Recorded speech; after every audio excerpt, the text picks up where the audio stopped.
Well, we're back with the chef Michelle Bernstein of Miami's Mishi's restaurant, and we're going to make something delicious. It's probably the best take I've ever heard of on the traditional grilled cheese sandwich, and it's sort of like a panini, but it's made with fresh figs and fontina cheese on a loaf of ciabatta bread, and you can add ham if you want, right? Oh, yeah. Yeah, delicious. Right. So, show us. All right. This is a beautiful ciabatta. It is gorgeous. Yep. Did you get that from, where'd you get that from? You got it from Sullivan's. Hey, Wes, is that from Sullivan Street? Sullivan Street, yeah. Yeah, Sullivan Street, they make great ciabatta no, Sullivan there. Street's amazing Yes. bakery. So, all right, so what we do is I take off both ends.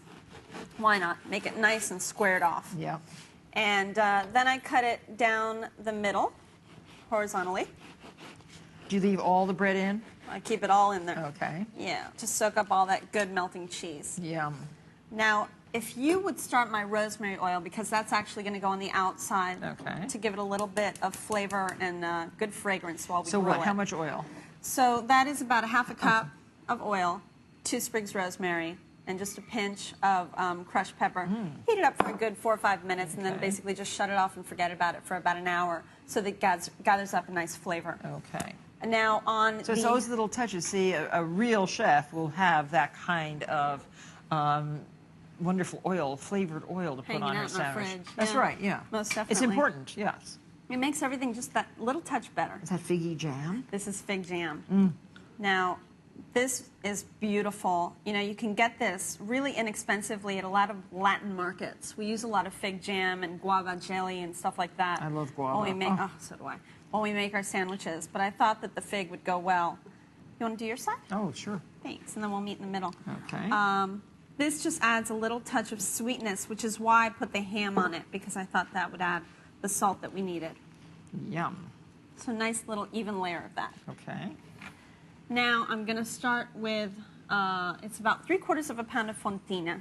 Now this makes 4 sandwiches, but it can also make a good How do you say that? fontina. Fontina. And then, but it also bad. can make a bunch of finger sandwiches. Oh, that's good. Yeah, Yeah. so that you don't have to eat the whole.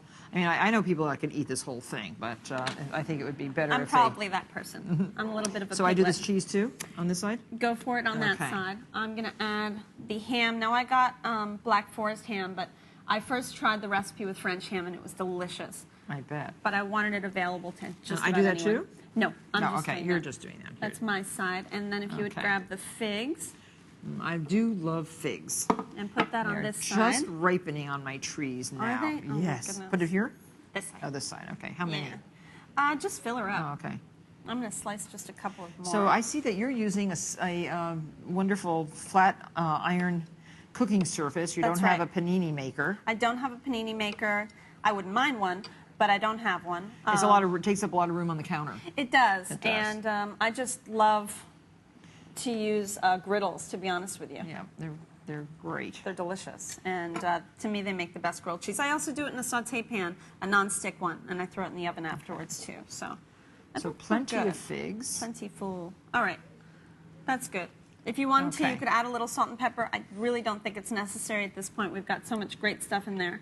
And the oil, where does that go? And then the oil just brushes over the top and the bottom. Okay.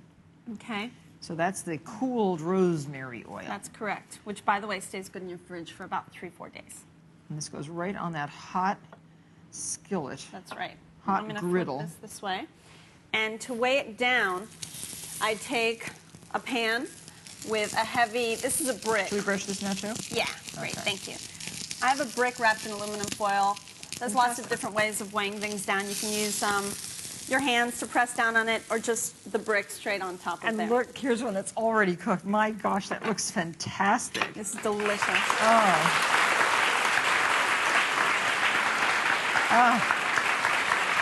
So you'll slice it, what? You started. So this one I slice into 4, and it goes great with the white gazpacho that we made. Phenomenal lunch. Can you imagine serving that this Sunday for your guests? That'll be fantastic. I love that. Love.